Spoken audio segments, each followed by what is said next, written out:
चंद्रिका और उसकी सौतेली माँ पार्वती हैदराबाद के पास के एक गांव में रहती हैं। वे खिलौने बनाती हैं और उन्हें गांव और उसके आसपास बेच दिया करती हैं। खिलौनों की बिक्री से होने वाली कमाई से वे अपनी गुजर बसर करती हैं। एक दिन, माँ, अगर हम इन खिलौनों को सिर्फ अपने गांव और आसपास बेचेंगे तो हमें ज्यादा कमाई नहीं होने वाली। हम हैदराबाद जाते हैं और वहाँ सड़क किनारे रखकर बेचेंगे। उसकी माँ इस बात के लिए राजी हो जाती है।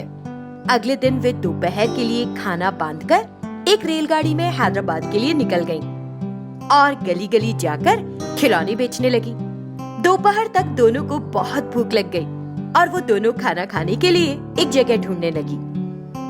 एक पेड़ के नीचे बैठकर उन्होंने अपनी पोटली खोली। खाने का डिब्बा खोलने पर उन्हें पता चला कि उसमें सिर्फ चावल है। ये देखकर पार्वती बोली, अरे ये क्या चंद्रिका, तुम सब्जी रखना भूल गई क्या? हाँ माँ, मैंने सब्जी बांधी तो थी, लेकिन लगता है कि वहीं छोड़ आई। चलो देखते हैं, आसपास शायद कोई होटल दिख जाए। उन्होंने होटल खूब तलाश करा, इधर उधर, लेकिन उन्हें कोई होटल नहीं मिला। फिर उन्होंने वहां खड़ी एक महिला से पूछा कि आसपास कोई होटल है क्या? तो वो बोली, यहाँ कोई होटल नहीं है, लेकिन चैत्रा फूड सेंटर पर तुमको बहुत स्वादिष्ट अचार मिल जाएगा। वो उधर उस कोने पर है, वहाँ नॉनवेज अचार भी मिलता है। जाओ ले लो, वहीं से ले लो, ठीक है? उस महिला के कहने पर चंद्रिका चैत्रा फूड सेंटर गई। वहाँ उसे तरह तरह के नॉनवेज अचार मिले। चंद्रिका ने अचार खरीद लिया और अपनी माँ के पास वापस चली आई। वे अचार के साथ चावल खाना शुरू कर देती हैं। वाह, कितना चटपटा अचार है!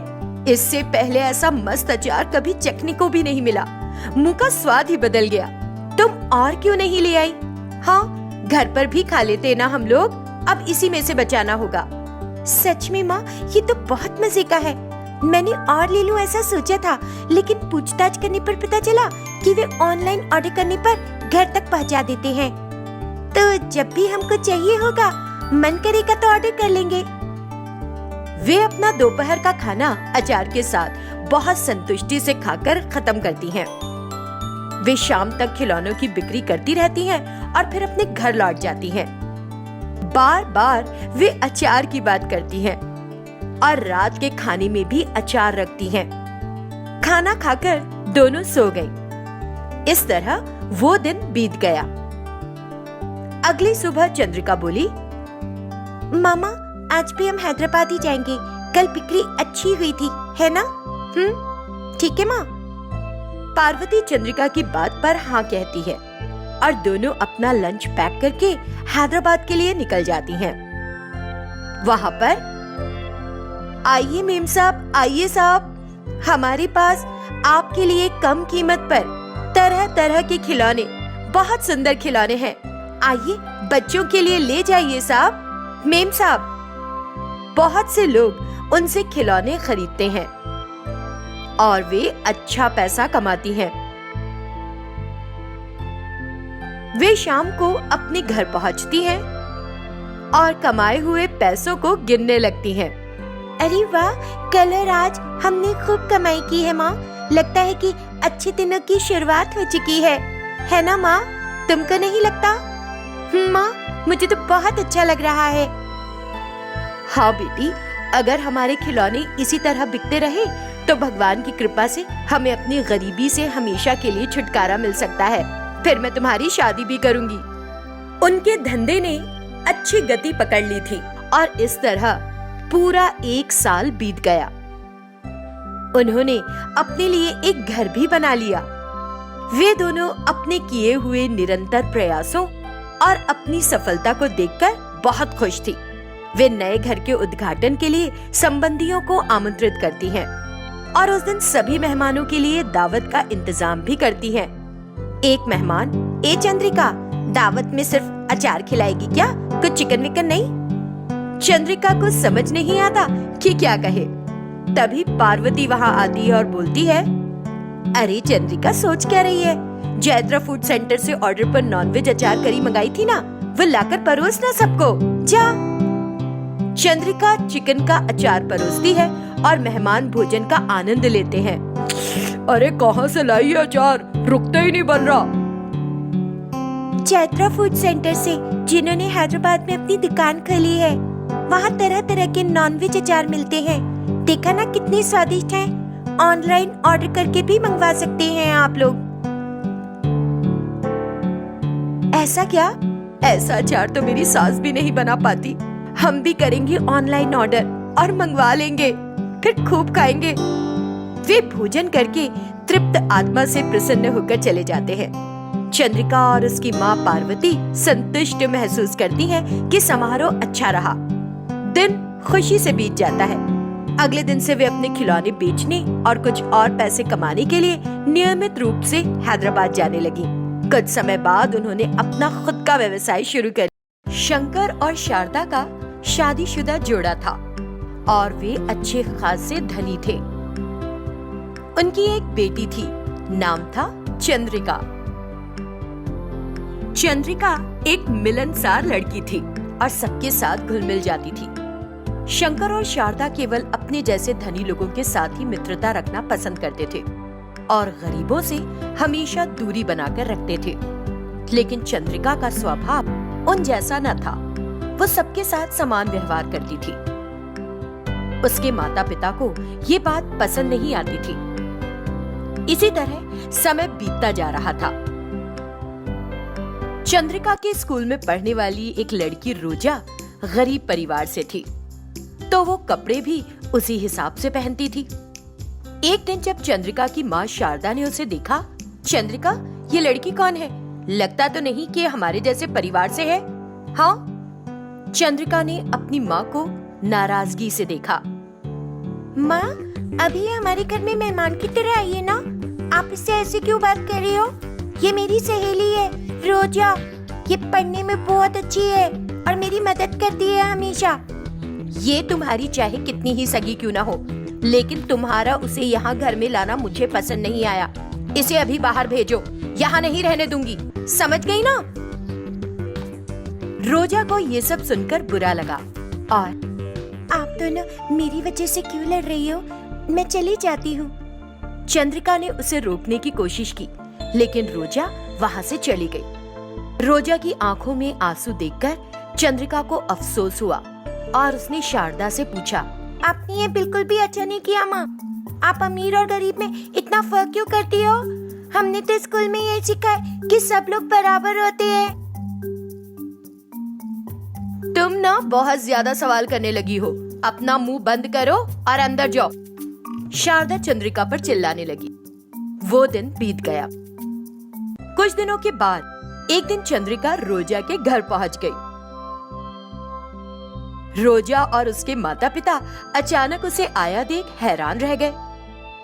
रोजा ने उन्हें चंद्रिका के बारे में पहले से बताया हुआ था। ओह, तो तुम हो चंद्रिका? जी हाँ, मैं ही हूँ। ओह बेटी, अगर तुम जैसी अमीर लड़की हमारे घर आएगी तो कहीं तुम्हारे माता पिता तुम्हें डांटे ना। वो क्या कहते हैं, मुझे इससे कोई फर्क नहीं पड़ता। क्या आपको भी मेरा यहाँ आना पसंद नहीं आया? हाँ आंटी? नहीं नहीं, ऐसी बात नहीं है बेटी। फिर तो ठीक है, चलो रोजा। रोजा के माता पिता ने आगे कुछ नहीं कहा और चुप रहे। फिर रोजा और चंद्रिका दोनों बाहर जाकर खेलने लगी और दोपहर में जब चंद्रिका को भूख लगी तो उसने रोजा के माता पिता से कुछ खाने के लिए मांगा।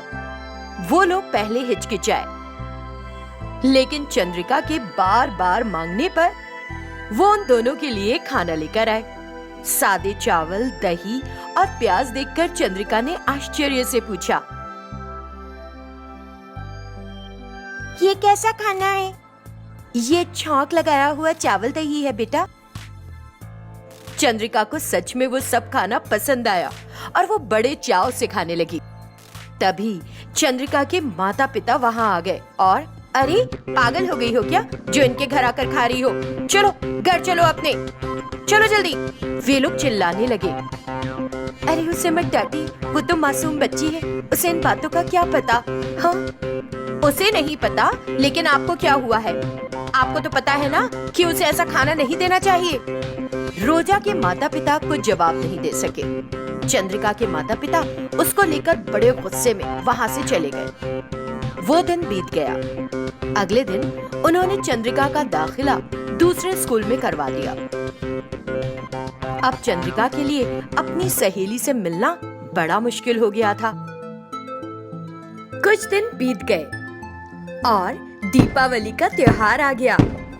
सभी नए नए कपड़े पहनकर मंदिर गए और एक दूसरे को मिठाई बांटी। फिर शाम में सबने दीप जलाए और बच्चों ने पटाखे फोड़े। बेचारी रोजा के पास नए कपड़े नहीं थे। उसने एक मोमबत्ती जलाई और उसे कागज के टुकड़े जलाकर आनंद लेने लगी। तभी वहाँ चंद्रिका की माँ आ गई। रोजा को इस तरह कागज जलाते देख उसे बड़ा बुरा लगा। रोजा, आज से मैं तुम्हें इस गरीबी में नहीं जीने दूंगी। मैं दूंगी तुम्हें सब कुछ। मेरे साथ घर चलो, तुम्हारी सहेली चंद्रिका इंतजार कर रही है तुम्हारा। उनके ऐसे कहने पर रोजा और उसके माता पिता हैरान रह गए। आप लोग इतने हैरान क्यों हैं? अब मुझे सही गलत समझ आ गया है। तेरी बेटी ने पिछले 2 दिनों से कुछ नहीं खाया। वो जिद पर अड़ी है कि उसे अपनी सहेली से मिलना है और उसने मुझे मजबूर कर दिया। वो खाने का एक निवाला भी नहीं ले रही। मैं और क्या कर सकती थी? 3 दिन पहले मेरे पति का एक्सीडेंट हो गया और उनका काफी खून बह गया था। वहाँ उन्हें बचाने वाला कोई नहीं था। किसी भीख मांगने वाली औरत ने मेरे पति को अस्पताल में भर्ती कराया। जब उन्हें खून की जरूरत पड़ी तो वो भी नहीं मिला। फिर उसी औरत ने अपना खून उनको दान दिया। मुझे ये सब बाद में पता चला। अब मुझे समझ में आ गया है कि पैसा नहीं बल्कि एक अच्छा दिल मायने रखता है। अब मेरे पति कुछ ठीक हालत में हैं और आज ही हम अस्पताल से अपने घर लौटे हैं। घर पहुंचने पर हमारी नौकरानी ने बताया कि चंद्रिका ने 2 दिन से कुछ नहीं खाया। आप लोग साथ चलिए। शारदा फिर उन सबको अपने घर ले गई। जब रोजा और चंद्रिका मिले तो दोनों की आंखों से आंसू बहने लगे और दोनों ने एक दूसरे को गले लगा लिया। चंद्रिका के माता पिता को अपने किए हुए व्यवहार के लिए दुख और पछतावा महसूस हो रहा था। उन्होंने रोजा और उसके माता पिता को नए कपड़े दिए। उन्होंने नए कपड़े पहने और फिर सभी ने मिलकर खुशी से दिवाली मनाई। तब से चंद्रिका के माता पिता जरूरत पड़ने पर रोजा के परिवार की आर्थिक रूप से भी मदद करने लगे और कुछ ही समय में रोजा के परिवार ने एक व्यवसाय शुरू किया और उससे उन्हें अच्छा मुनाफा भी होने लगा। उनकी आर्थिक हालत भी सुधर गई। रोजा का परिवार चंद्रिका के परिवार की मदद का हमेशा आभारी रहा। दोनों परिवार अब एक साथ बड़े खुश रहते थे।